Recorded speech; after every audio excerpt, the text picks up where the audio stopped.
wake of Philadelphia Eagles wide receiver Desean Jackson resharing an anti-Semitic quote on his Instagram story this past week, the reaction's been swift in rightfully condemning the hateful words once delivered in a sermon by the Nation of Islam's Louis Farrakhan for what they are, anti-Semitic. However, no one's talking about the hypocrisy that exists when it comes to the critics, both Jewish and non-Jewish, who've used this as an opportunity to steer the re-education of the 33-year-old Jackson in a direction that isn't about combating anti-Semitism, but is about promoting apartheid Israel's Zionist ideology. New England Patriots wide receiver Julian Edelman, an ardent Zionist, has never once had to apologize for indirectly supporting the ethnic cleansing of Palestinians or the IDF's war crimes against the 2 million people trapped in the world's largest open-air prison, the Gaza Strip. Behold the irony of the Israeli flag on his cleats next to Stronger Than Hate for the NFL's annual My Cause, My Cleats week. The role of international influence peddler for Bibi Netanyahu's far-right Likud party from the depths is the height of shamelessness. From the Depths was founded by Jonny Daniels. Daniels' pro-Israel lobby organizations weaponize the tragic legacy of the Nazi Holocaust responsible for the mass murder of millions of European Jews, gypsies, socialists, LGBTQ people, and dissidents of all kinds. They do this by advancing far-right politics while simultaneously speaking the language of human rights we are used to hearing from liberal NGOs. In the unfortunate case of Desean Jackson, they've deployed MAGA enthusiasts and corrupt New Jersey real estate developer Edward Mosberg. And while it's true that Mosberg suffered horrors few can imagine at the hands of the Nazis and their collaborators in Eastern Europe, Daniels' organization uses him in a way that cheapens, not honors, the legacy of the Holocaust. Instead of never again to anyone, political Zionists make clear that they believe the takeaway is only never again to us. Let's take a look at a clip from Mosberg's appearance on evangelical fanatic Mike Huckabee's show. Survived the Holocaust. How special was it to be at the opening of the U.S. Embassy in Jerusalem? You and I were both there. I saw you there. Yes. What was that kind of moment to say, I survived the Holocaust, I'm now in the Jewish state of Israel that the Nazis tried to make sure would never happen, and I'm standing as the embassy is being declared in the ancient capital of Jerusalem? I was very proud of it, and especially because you was there too. Well, it was a joy, an electric occasion, to say the least. Edward, your story. Can I say yes, one more thing? Please. Who is guilty for the Holocaust? I blame the German nation, because if they would not voted for Hitler at that time, there would be no Nazi, there would be no Holocaust. Okay? And one more thing. If President Trump would be at that time, he would bomb the crematoriums, he would bomb the railroad tracks leading, and try to save many millions of people. So God bless President Trump.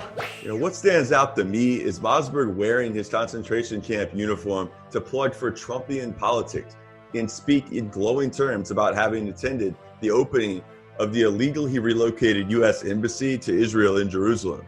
The evidence of Israel's rogue state status is overwhelming and speaks for itself, as one of today's guests, Max Blumenthal, can speak to as author of the 2015 book, The 51-Day War, Ruin and Resistance in Gaza, which chronicles Israel's brutality against the people of Gaza in sobering detail.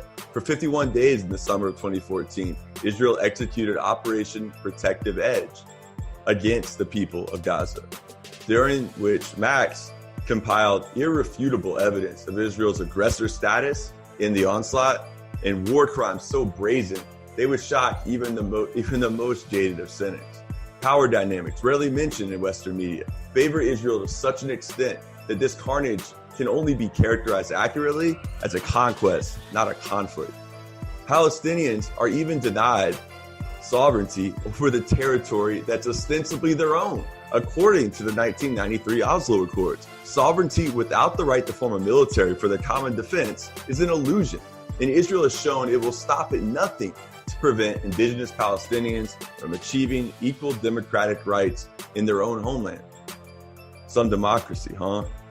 It's no wonder Netanyahu turns a blind eye to the blatant anti-Semitism of his neo-fascist Eastern European allies like Hungarian President Viktor Orban, just re-elected Polish President Andrzej Duda, and others.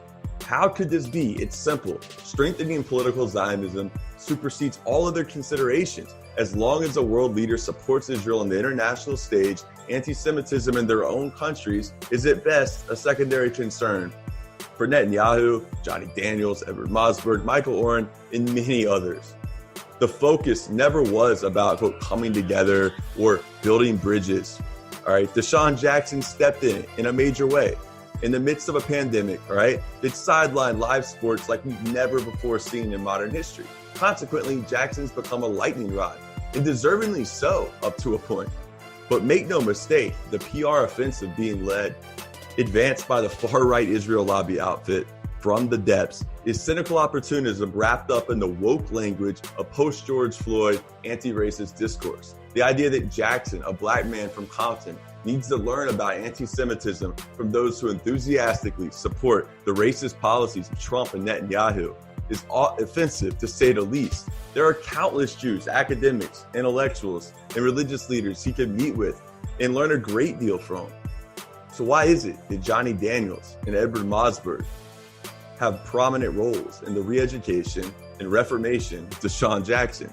One thing is for certain, we should hold up the NFL's people's champs of our time who made it clear they wouldn't be used as propaganda pawns in early 2017 when, according to the Electronic Intifada, in the wake of the season in which Colin Kaepernick gave birth to the Take a Knee movement, then Seattle Seahawks defensive end Michael Bennett, his brother, then New England Patriots tight end Martellus Bennett, then Miami Dolphins wide receiver Kenny Stills, and then Denver Broncos running back Justin Forsett, each followed Michael Bennett's lead in dropping out of fully paid for propaganda trips to Israel. While it's true that with Trump as president, Israel has as much cover as it's ever had to press ahead with brazenly illegal moves like the annexation of the West Bank and the ever-worsening horrors within Gaza's borders due to Israel's unrelenting medieval-like siege that renders the world's largest open-air prison, the Gaza Strip. But the short term is entirely different from the long term PR war for hearts and minds around the world. And it's one that Israel is clearly losing. Look no further than the dramatic drop in U.S. public opinion on Israel for evidence. Take, for example, responses to this question. Do you view Israel favorably or unfavorably? According to YouGov polling data cited by the Israeli newspaper Haaretz, in 2015, 47% of Americans described Israel as, quote, an ally. In 2017, the number was down to 41%.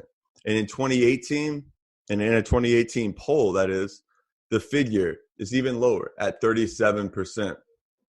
Now consider age, race, and ethnic distinctions, and the views of Americans on Israel become even more revealing.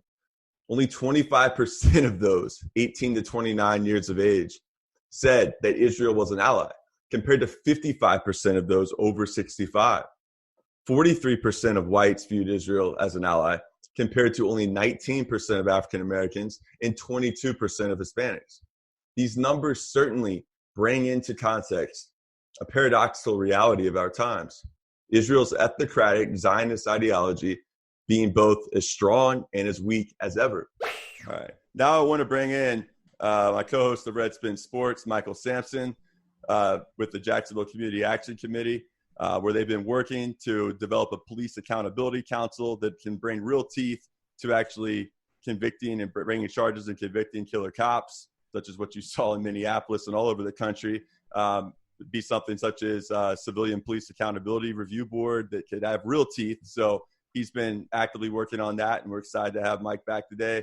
Also, we have Max Blumenthal with us today, co-host of Moderate Rebels podcast, editor of the Grayzone, a best-selling author of multiple books, The Management of Savagery, and especially pertinent to today's discussion, Goliath, Life and Loathing in Greater Israel. We're going to be looking at basically the NFL and apartheid Israel and their unholy alliance. and really the abysmal treatment that mainstream media is given to this, not so much the Desean Jackson story, that was, there's no way to put it, the words were anti-Semitic, but the issue we're really looking at here is the aftermath of it and how it's been spun, and how this sort of network of Israel lobbyists have sort of come in here and tried to develop a way to get into, and really define the way that he needs to become reformed and learn from this and what that kind of thing means. So as we know, the anti-Semitism is constantly exploited by Israel lobby to try to promote their interests and not to really look at issues of real anti-Semitism, and as evidenced by people like Viktor Orban in Hungary and what goes on in Poland and whatnot. So really, we're here to analyze the larger issues and try to bring context to them in a way that'll help make sense. So Mike and Max, glad to have both of you here. We're going to be here. Yeah, glad to have you. Mike, how's it going in Jacksonville? It's been busy, man. Just happy to be here. Happy to be back on. All right. Things have been, politics and sports the past couple of weeks. They've been explosive like we haven't seen in a long time. No doubt, no doubt. So we're going to get into a little clip here. A lot of people have seen it on the internet. Julian Edelman from the New England Patriots, wide receiver, made an Instagram video appealing to Desean Jackson after his, what they were anti-Semitic remarks. But nonetheless, his response, this is a guy who's gone to Israel multiple times, whitewashes apartheid, wears his Israeli baseball cap in the locker room, does all these action adventure stuff over there, and really is a very useful propaganda tool in a situation where Zionists and Zionism is losing sort of an international PR battle now. So they really seized this opportunity, and this is not a surprise at all to people who follow the Grayzone and follow people that cover media critically. We've seen a terrible kind of contextualizing of what this all means and what it should mean. So Max, I want to kick it over to you now. Kind of what were your, before we get into the video real quick, just in general, like anything you want to say to start this off? Or? Well, I think one of the most important things when you're watching these videos, actually, you showed them to me. I knew Bob Kraft, the owner of the Patriots, was bringing players over on these trips, and I'd seen, photos of Tom Brady with soldiers, but I didn't know how truly insane and mind-altering some of this footage was, and some of these experiences these players were having was. Right. I think it's really important to understand that the Israel lobby in the United States sees Black Americans and Latinos as a threat. They see them as the least supportive of Israel, the most likely to see their own experience and the experiences of Palestinians. And they're seeking ways of lobbying them through, for example, Christian Zionist, implanting Christian Zionist narratives into Black churches. You've seen the Israeli former ambassador to the U.S., Ron Dermer, I think he might still be ambassador, going to, Baptist churches in Atlanta where Martin Luther King used to preach at to pay tribute to King. We've seen, Latino leaders from the National Council of La Raza and other kind of corporate NGO type organizations be given free trips to Israel. Then they come back and the American Jewish Committee has them sign, message like letters of solidarity, pledging to work together to counter anti-Semitism and to fight for immigrants. And countering anti-Semitism in this world means standing up for Israel.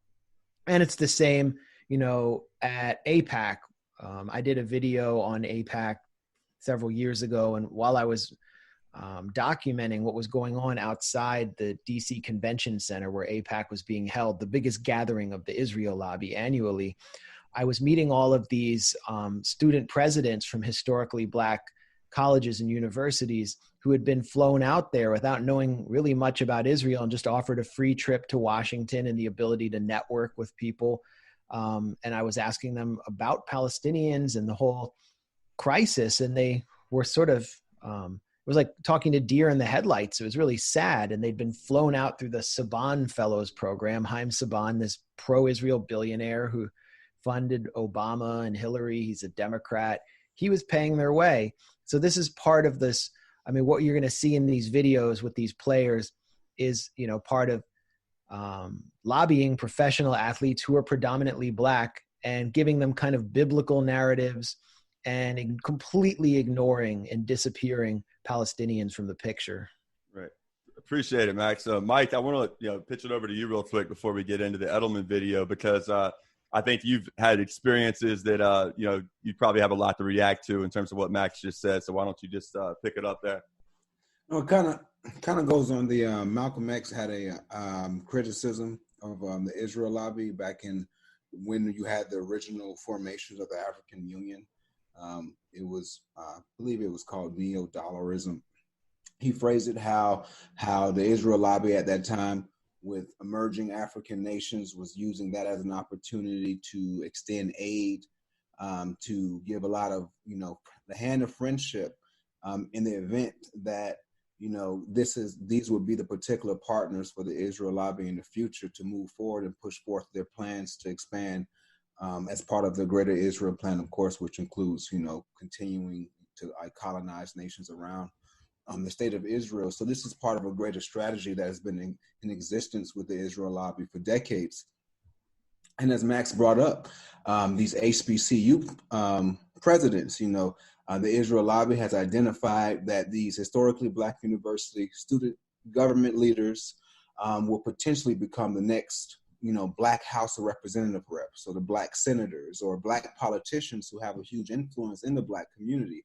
So the better way to get the Black people aligned with the agenda of the Israel lobby is to buy off their leadership, or is to get their leadership around the same kind of line of argumentation and flying them out to AIPAC conferences on the dime, and just so they hear the Israeli lobby perspective before they actually hear about the plight of the Palestinian people. One big example of that is Bakari Sellers. He was actually an SGA president at Morehouse University when he was approached by AIPAC and those representatives. And now, what do you see now? He's one of the biggest cheerleaders on CNN for the Israeli lobby and their continued oppression of the Palestinian people. So this has been a strategy that's been utilized by the Israeli lobby for decades.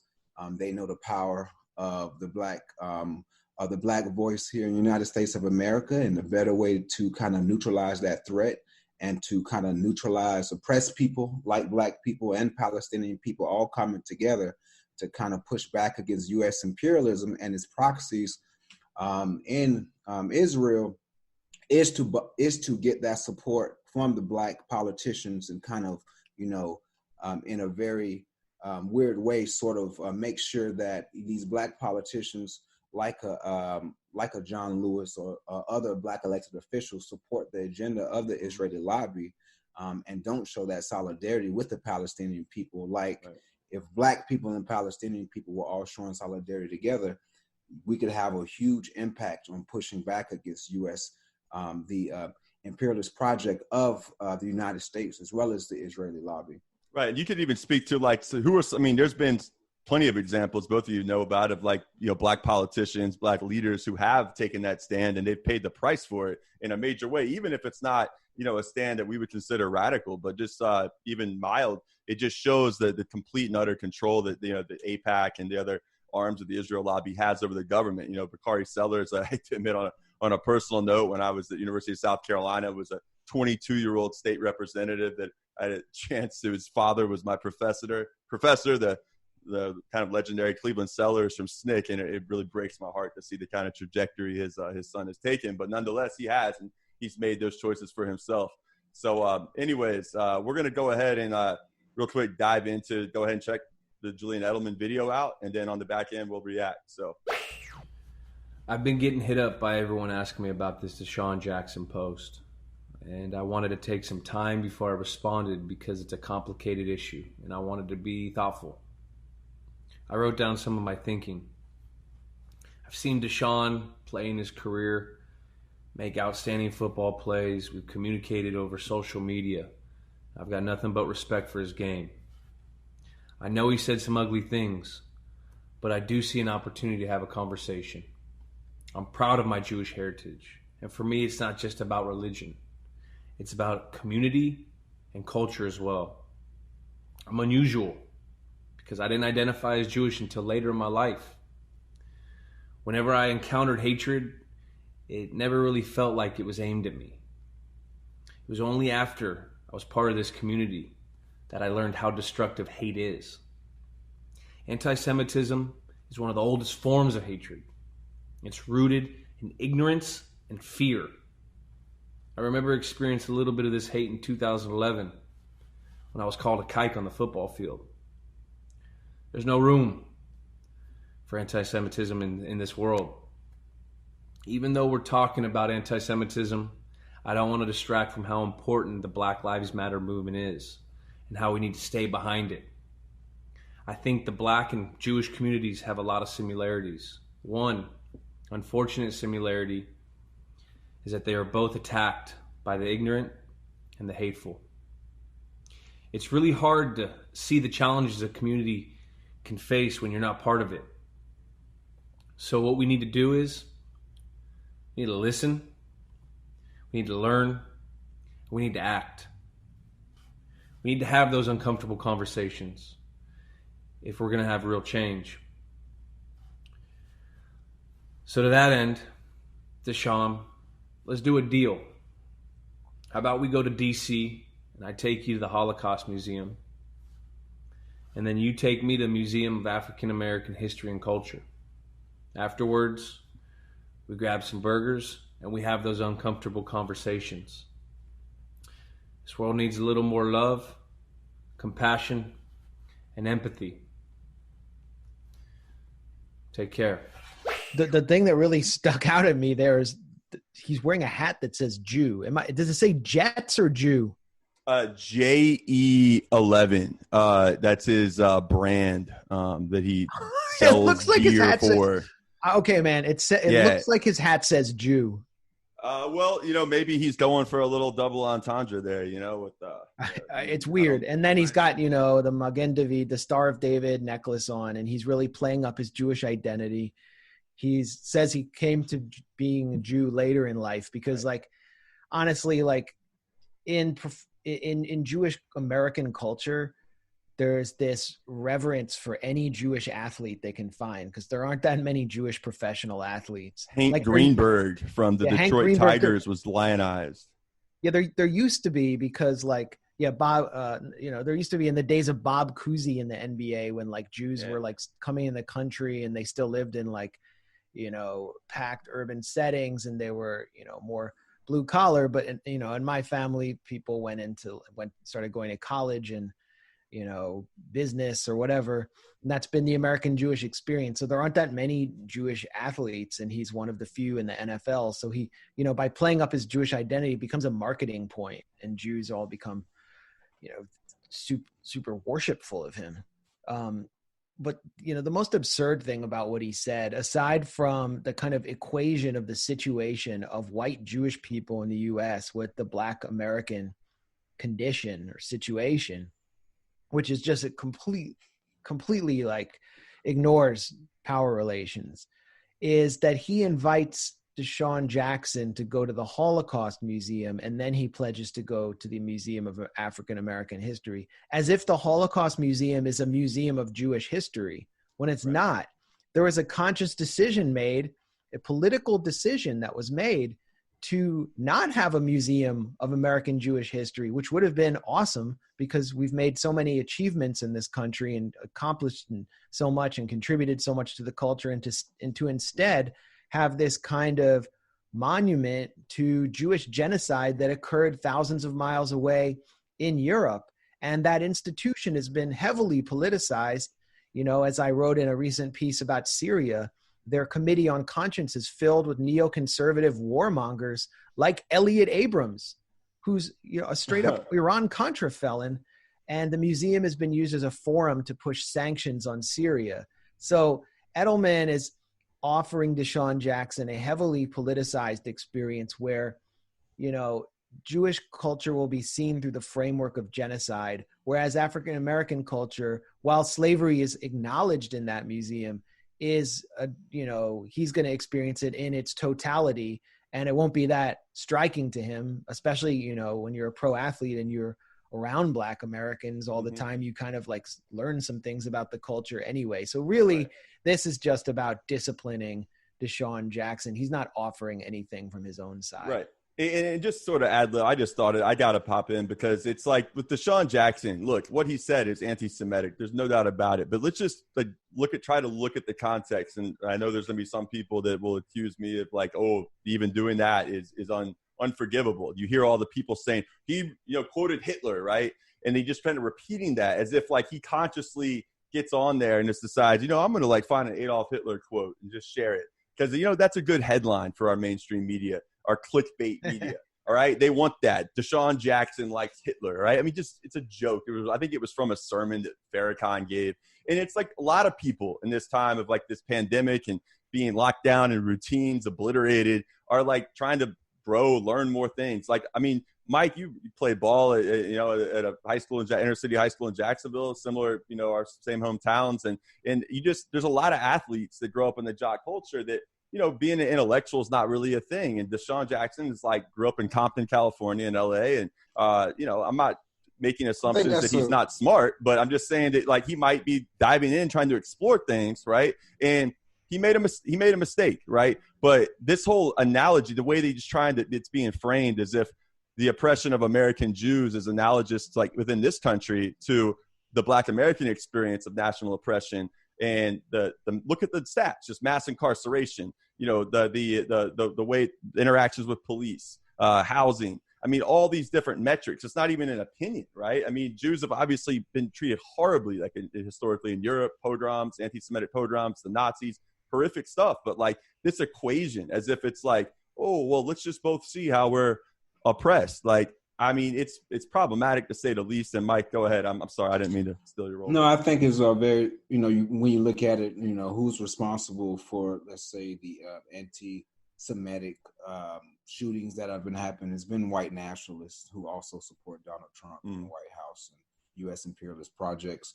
Who's responsible for the slaughter of like African Americans and Black people and racist policies? It's the same kind of ruling class that it was responsible for perpetuating anti-Semitism in this country. So Desean Jackson is not a part of that.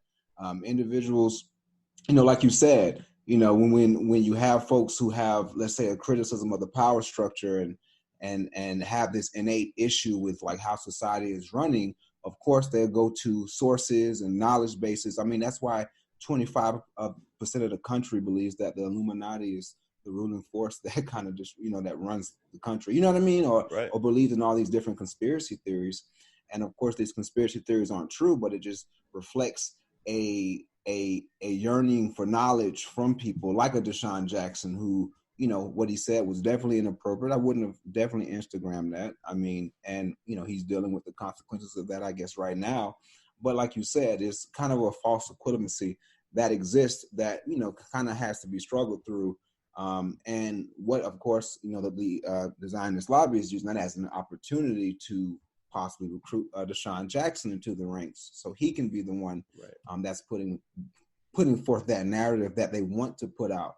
I mean, you've had politicians like Ilhan Omar, as well as even the Black Lives Matter Network founders being accused of anti-Semitism, or famous Black activist Malcolm X and others who've always been accused of anti-Semitism due to their Danny Glover, Harry Belafonte. Due to their solidarity with the Palestinian people. So anytime you show solidarity with the Palestinian people, you're going to get that charge from the Israeli lobby as being anti-Semitic, even though the Palestinians are also Semitic peoples. But that's the problem that we have in this country. There's been this delusion of identity to form the narrative of the imperialist project in the same way that, white national identity is used to fuel, let's say, the U.S. imperialist project. In a lot of ways, that has been co-opted by the Zionists, even with Jewish identity, to really fuel the Israeli project of imperialism and expansion into neighboring Arab land. So we've seen that narrative, and we just have to continue to combat it because it's just a silly one. And in a contemporary tone, we hear so much, like, what is it now? The big thing, White Fragility, this book that's been so widely read in this country. And then now it's like being criticized, essentially reducing race to, and I think it's why, Max, I think I was down in DC, and I think we were reacting like to when we were seeing all these people in Bethesda, Maryland, like, I am like we will come together and be good white allies and listen. It's like, now I get it. They all read that book. And what it is a lady who's gotten rich off of selling a corporate PR racket type narrative that you fight racism in an individualistic kind of way. So it doesn't threaten like their existence, like their privilege, you want to speak like that, or, any sort of class dynamic. So I don't want to get off topic too much, but that was a pretty wild scene. It was at Connie Morella High School, which is named for a moderate Republican in one of the most affluent districts of the DC suburbs. And they, all of these white people got on their knees and put their hands up and atoned for their racial sins against Black people. That was their, contribution to the moment of right. the George Floyd. I don't know if Black people were asking for that, but that's what. Mike, were you asking for that? Like a religious ceremony. No, whatever. Yeah, so was doing a bit too much. That's not. Anyway, so as Max said, unless you have anything else, let's get back on track. But I think it is relevant, though. That's just a perfect example of just why it ties into why our culture is so reacts to something like Desean Jackson. Why we could have a discourse that's actually meaningful, but instead it's nothing but Julian Edelman and him meeting with Edward Mosberg, who we'll get to in a minute. But Max, what were you going to say? We had a similar incident here in Ward 8 in Southeast DC, which is the most still monolithically Black district or ward in a city that was traditionally Black, but which is now the most gentrified city in the country. And our council member, Trayon White, who was a sort of disciple of Marion Barry, he's been getting kind of involved with the Nation of Islam. It's kind of, tragic but that's kind of like one of the only organic resistance movements to the power structure in DC that actually has penetration down here, where people actually know about it and they respect Farrakhan. And he went on Facebook and said something about the Rothschilds creating a weather machine. It was really like a bizarre rant. And he wasn't specifically naming Jews, but then he came under this kind of insane communal discipline from self-appointed Jewish leaders.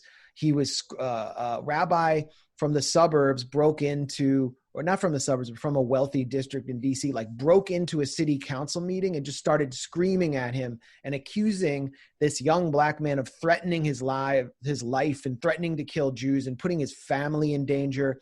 It was the most obscene overreaction. And you see, anytime a Black communal leader or celebrity goes off base a little bit, whether it's on the issue of Jews and they do something absurd like Trayon did or Desean Jackson did, or they express solidarity with Palestinians, their overreaction is in itself racist and bigoted. And there's this sense that Jewish communal leadership, which represents one of the most affluent, educated groups in the country, has the unlimited right to condescend and teach and discipline and punish these sort of marginalized young, usually black men and women. And it's just so ugly, and you can't even say anything about that. And just another thing that I was noticing today was a hashtag appeared, and I don't know if it was in reaction to the whole Desean Jackson incident or not, but it was hashtag Jewish privilege. And all of these Zionists and liberal Jews as well got together and started trying to push back against this hashtag by tweeting about incidents of discrimination, whether it was, Sarah Silverman saying her grandfather experienced, brutality in Europe, or comedians saying, well, I shouldn't talk about my Jewish identity. I was told that I wouldn't get gigs because that doesn't work here. And I'm like, what, comedians? No. Yeah, I saw some comedians saying that, and they trended the hashtag in reverse so that they were denying that Jewish privilege exists.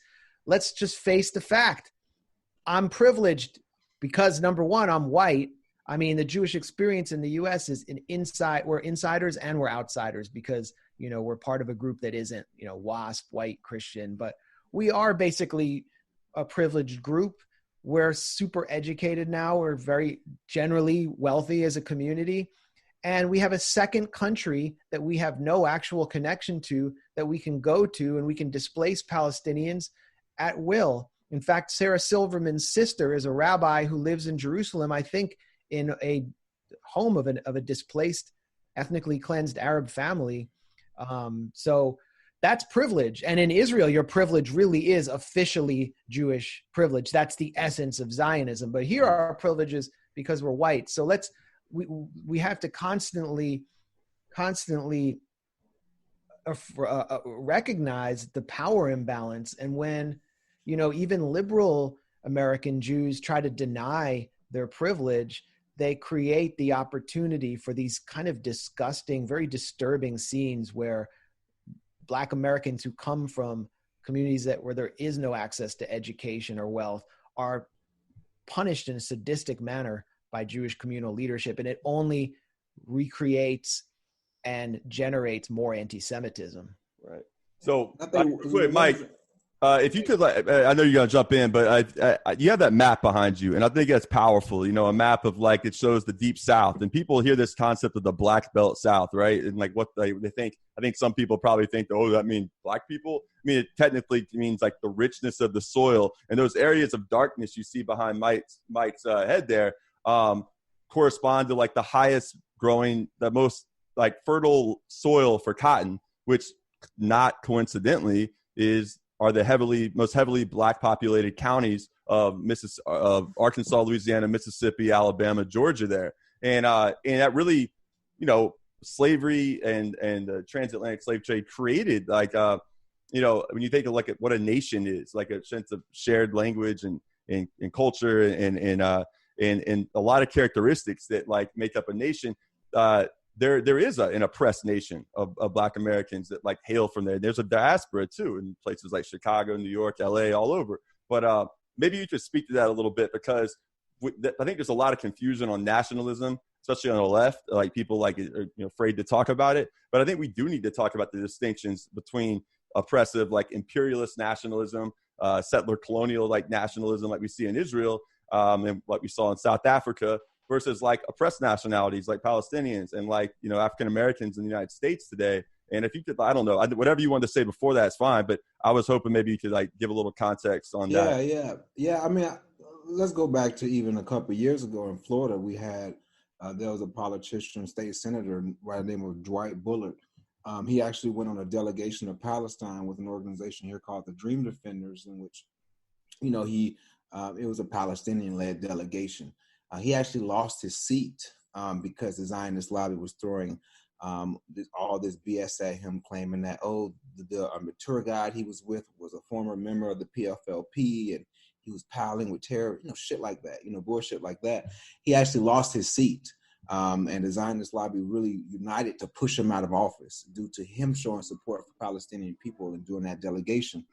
Even here in Florida with the last gubernatorial election, there was an African-American man named Andrew Gillum who ran for governor, and he was actually, with the Dream Defenders, he was actually very supportive of the Dream Defenders when they first started, secured funds for them to get their first action in Sanford, supported them in the Capitol. And that was in the wake of Trayvon Martin's murder. In the wake of Trayvon Martin, yeah. So the governor of Florida now, Governor Ron DeSantis, I don't know if you've ever read his history of being close to the Israel lobby. I mean, he did a cabinet meeting in Israel last week. The Florida cabinet did a meeting in Israel last year for a week.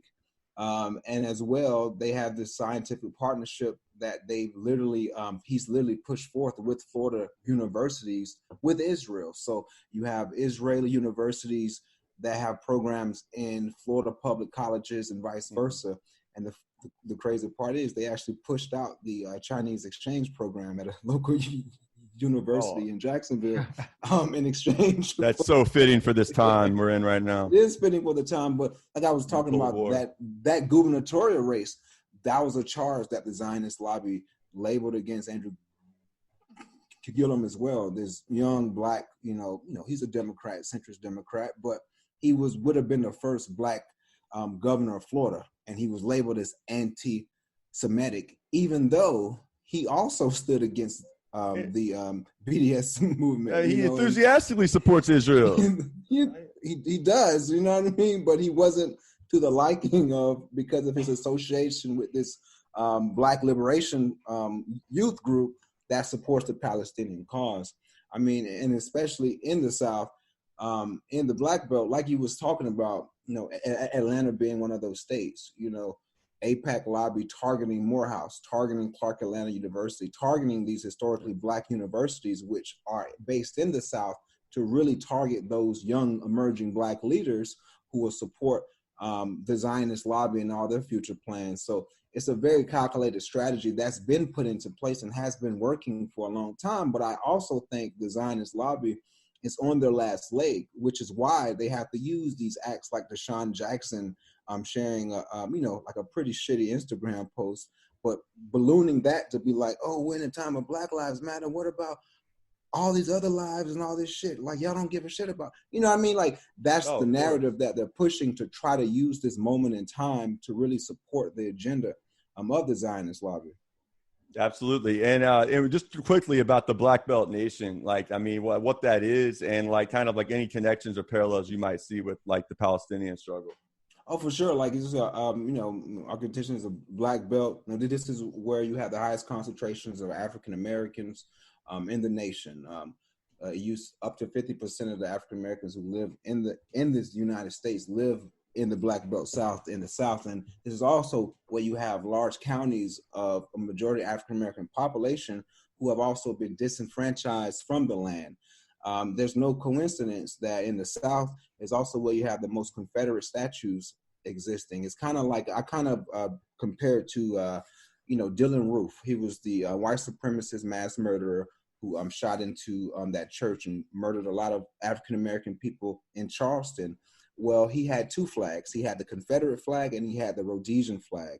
Of course, Rhodesia was the white settler state before Zimbabwe, before they had their liberation movement.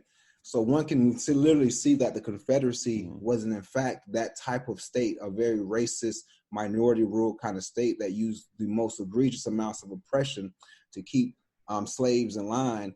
And even after the fact, you had radical reconstruction, which was going to be actually the creation of a new, of a democratic nation in the United States, and especially in the South, of a Black nation. You saw what's the Hayes-Tilden Compromise, and you saw the withdrawal of federal troops from the South, which assured that the Klan and all these former racist landowners who fought for the Confederacy could come back into power, and they've been running the South ever since.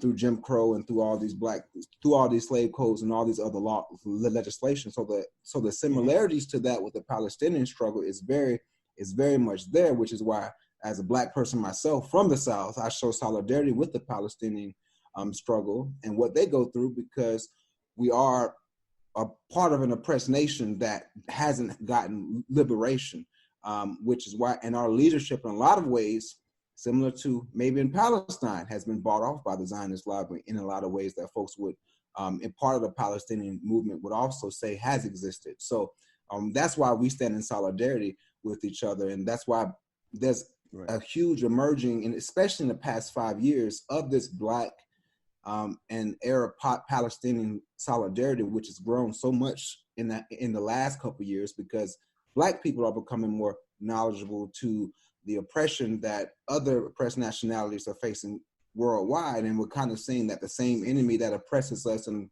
murders us on the streets of Chicago, Atlanta, Jacksonville is also using the same weapons, the same prison companies, the same tanks that are oppressing Palestinians in Palestine, in occupied Palestine.